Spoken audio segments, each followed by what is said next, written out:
It turned out the family had something of a sordid past themselves, accused of filing false claims in the past, and so the jurors ultimately concluded that there wasn't enough proof to show that Michael Jackson had committed these crimes. He was acquitted, but as I said, he never really was the same. I mean, that trial, the whole world was watching. I mean, we've all been to these big media events, but there was nothing like this. It wasn't just the national media, it was the international media. And then there would be throngs of fans across from the courthouse, people who just loved Michael Jackson, and they would scream and yell, frankly, at the reporters as we would go into the courthouse because they didn't like some of the details that were being reported about the case. So it was just one of those kind of cultural phenomenons in many ways. And I forget the sort of sideshow that would happen outside the courtroom. There was a time when Michael Jackson said he had terrible back pain and didn't come to court one day.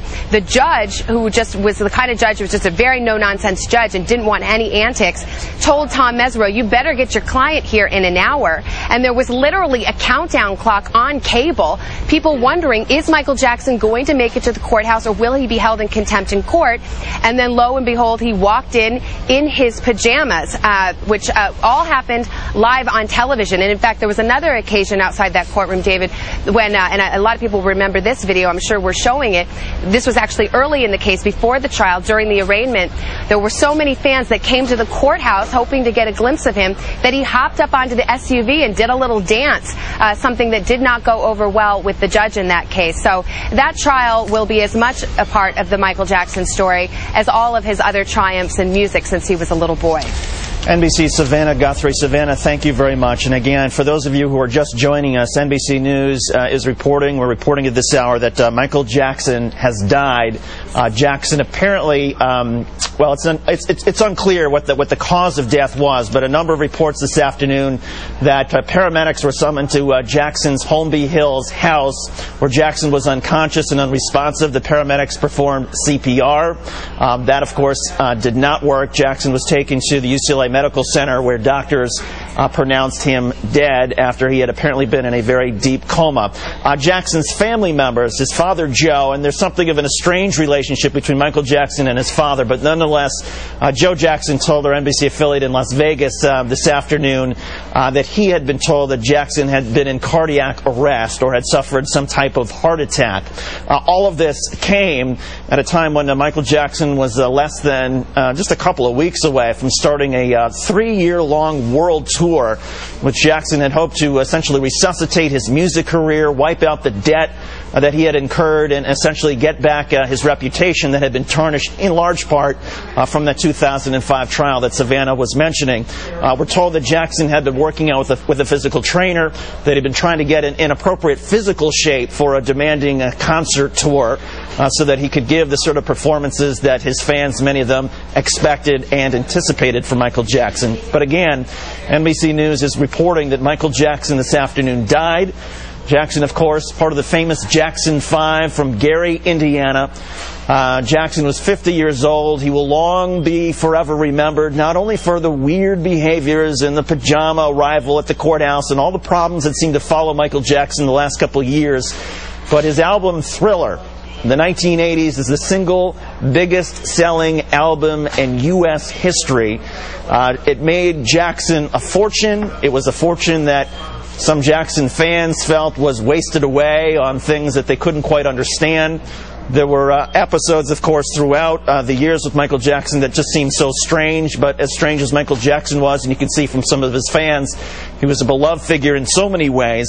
It is just an amazing and incredible and shocking scene, I would suppose. It would be a good way to describe it, in Los Angeles now, outside the UCLA Medical Center, where throngs of reporters and bystanders have come to try to get the official confirmation, the official word from the hospital, even though we've already gotten it ourselves through our sources that Michael Jackson has died.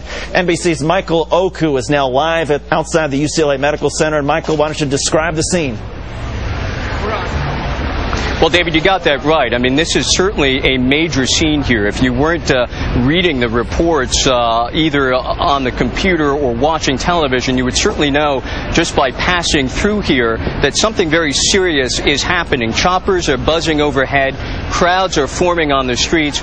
we're talking about an area of some 4 large city blocks at least, and as far as I can see, there are people teeming on the sidewalks everywhere trying to get a look at what exactly is happening here. And of course, media vans have started arriving on the scene. Those familiar orange and yellow cones have been placed on the sidewalks, on the streets to redirect traffic. Again, obviously a major scene here at the UCLA Medical Center. What we know at this point, again, is NBC has confirmed that Michael Jackson, the legendary performer and singer, has in fact died. Other reports say that he died of cardiac arrest. What we can surmise at this point is that at some point around 12:30 this afternoon, according to reports, paramedics with the Los Angeles Fire Department arrived on the scene as a result. That is at his home.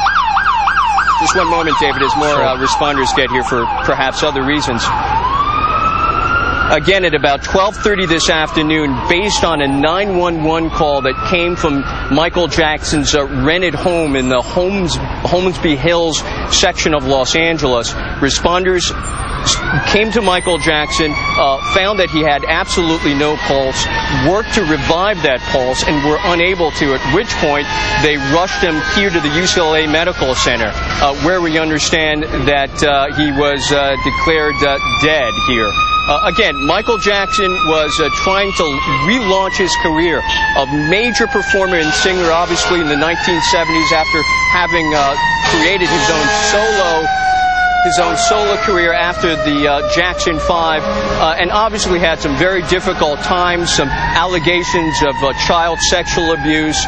There have been reports, of course, that he has been having some very serious financial problems. A report in the Wall Street Journal recently saying that he was at least half $1 billion in debt, and that he was trying to get his home back again, or to try to sell it, that he was having some hard time trying to upkeep that Neverland Ranch.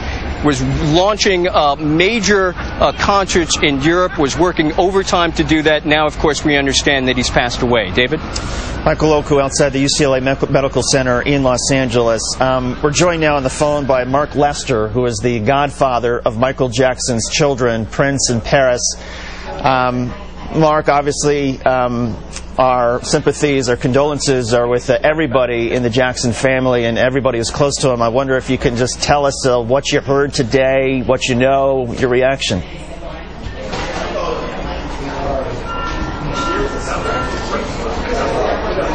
Yeah.